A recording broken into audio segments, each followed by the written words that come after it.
At 9:31 p.m, a young man returning home from work disembarked his train and started on the short walk home. It was a journey that he regularly made, commuting into the city for his role as an IT engineer. But this CCTV footage records the last time that he would make this journey, as he was found dead less than half an hour later. 3 months on, and there have still been no arrests. With few leads and no suspects, the 9 to 6 network asks, who killed Bobby Rai?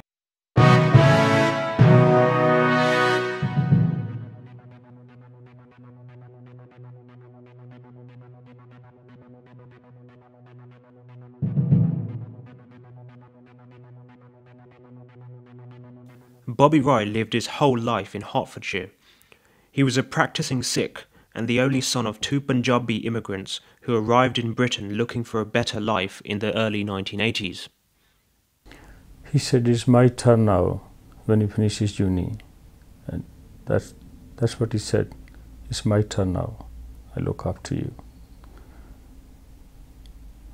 He spent most of his time on computer and studying. He got friends as well, but he spent some time with friends. But most he spent his time on computer. Bobby Rai was an ordinary young man. Most of the friends he had were made in school and remained his closest friends until his murder.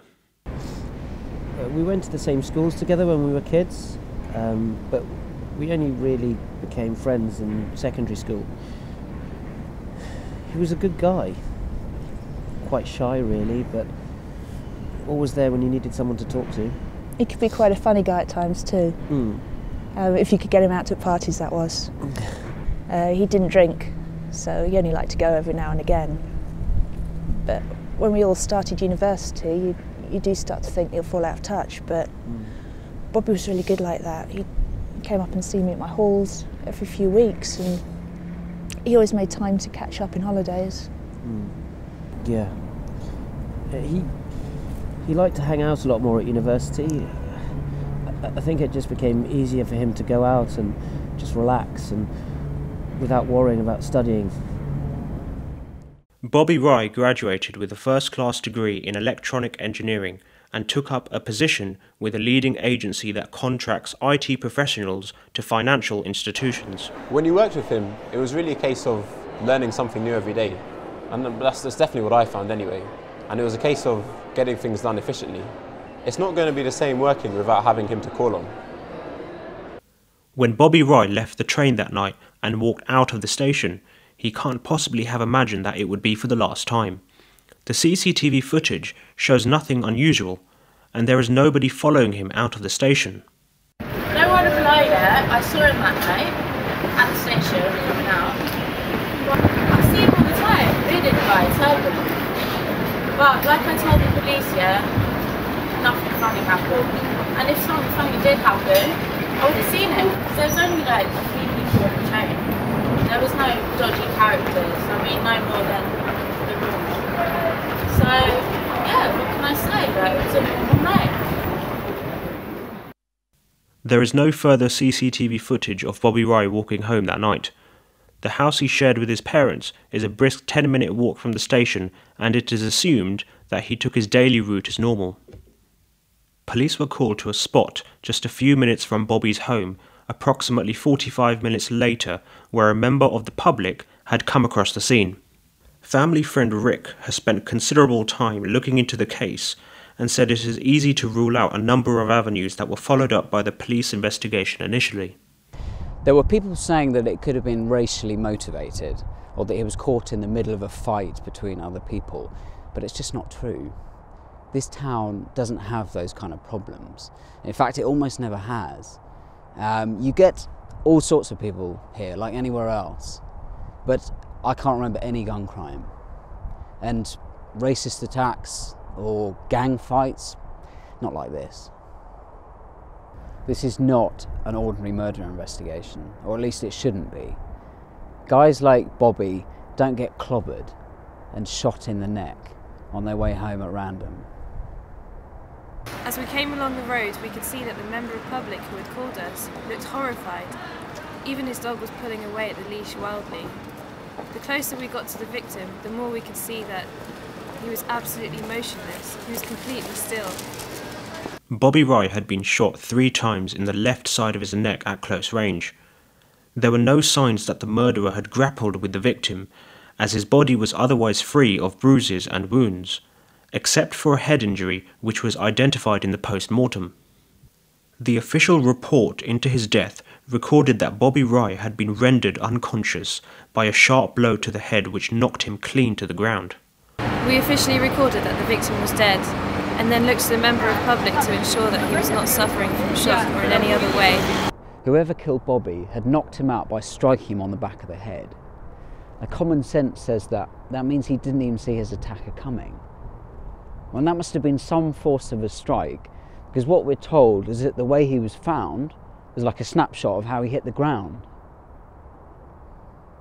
So when he was found, his body was flat against the ground like this. He didn't fall to his knees and then keel over. That blow sent him straight to the ground like a boxer who'd been KO'd. His arms were down by his side. One of his hands was still half in his pocket. It was still in his pocket. His head twisted to the left, and they must have leant down and shot him.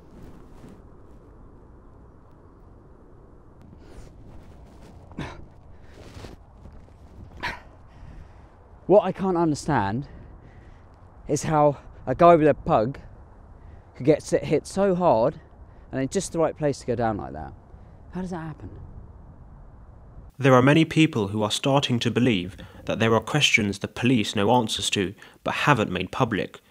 It was abundantly clear in West London what members of the Sikh community think. Who killed Bobby Rai? We all know the answer to that question, and the police do too. You need to be asking them on camera, not me. So a Sikh man was killed in his hometown on a well-lit street before 10 PM and they have no leads. They know who killed Bobby Rai. They've been covering it up ever since. Yeah, we raised Bobby be a good boy, a good Sikh, and we go to Gurdwara regularly. And we're not involving with any politician in the Gurdwara or anything. We just try to be raised as a good boy and good Sikh. In March 2012, Bobby Rai began to speak publicly on an issue that was uniting Sikhs across the globe. Bobby Rai was one of tens of thousands of Sikhs who were captivated by the case of a Sikh prisoner facing the death penalty in India. Balwant Singh Rajwana had been imprisoned for 16 years and was now due to hang for conspiring to kill the then Chief Minister of the Punjab. There are over 600,000 Sikhs in the UK. For every Sikh that speaks out about human rights, there will be someone who feeds that information back to the authorities. You just never know who someone really is. Many Sikhs, including Bobby Rai, spoke out in support of Balwant Singh Rajwana and highlighted the atrocities that had been perpetrated in the Punjab over the previous decades. Last year was the first time he showed interest into Punjab, and he would talk about Punjab. Although he had not been actively involved in the Sikh community before, Bobby became increasingly more involved in the social discourse that was taking place. If you hear Rajwana speak, you will see why. I remember seeing his Facebook profile picture change, and some posts about e-petitions, but he sent me a message and said to make sure that I signed the links on his page.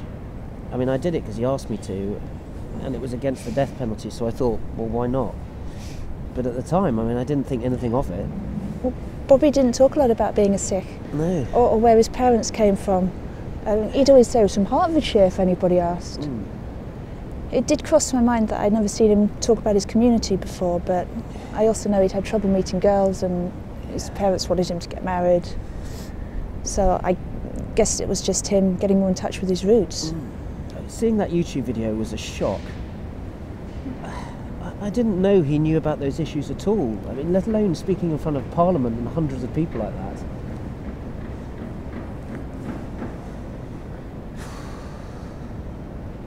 Unbeknown to both his friends and family, Bobby had been studying the recent history of the Punjab very closely for over a year.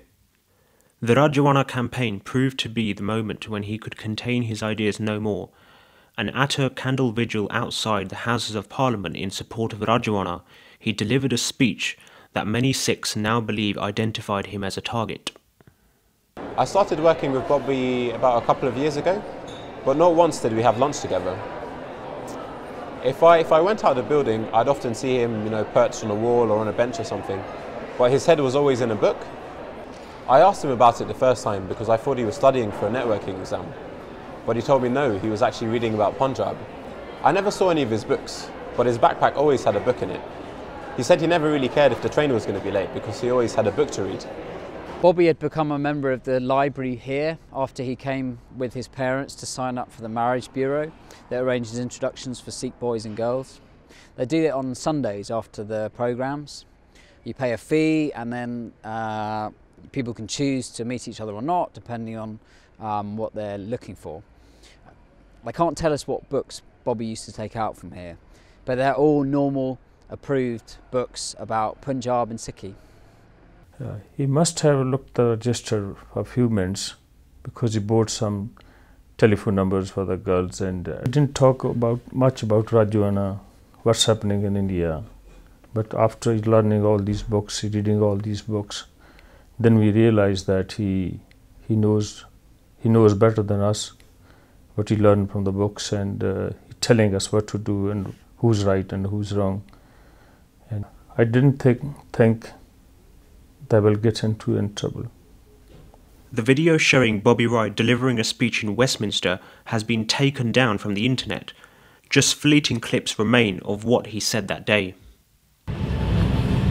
Most of us who are standing here were born in the United Kingdom, we schooled in the United Kingdom, we work in the United Kingdom.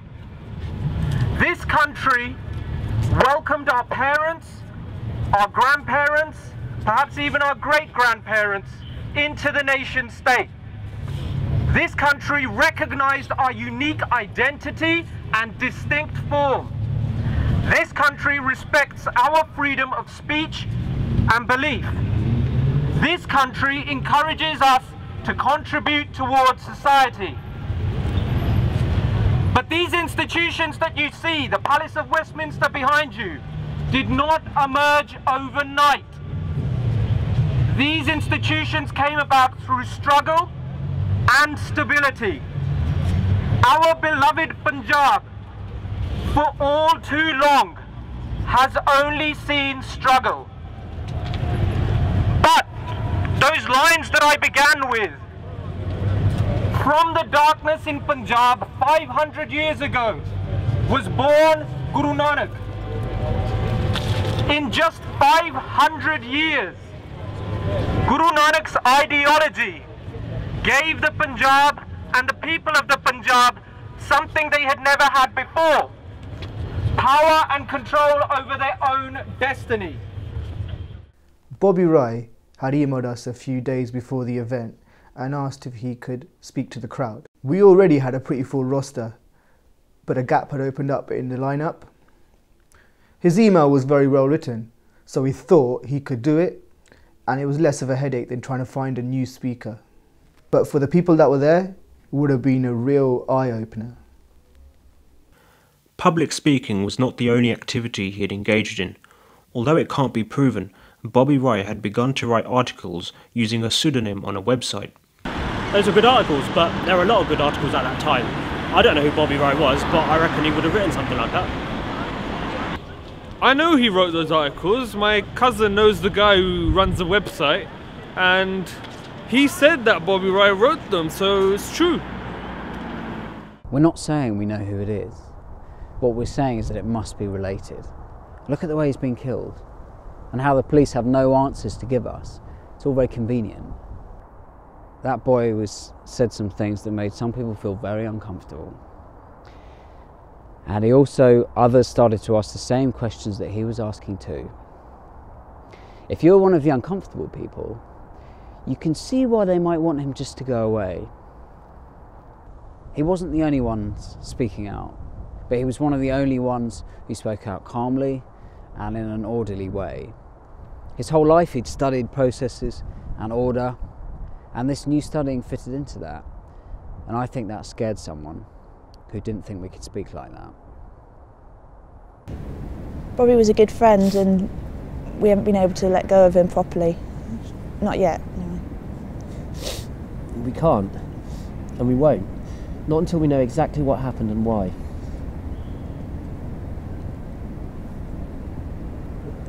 He's been killed, and I want to know why. I want to know why.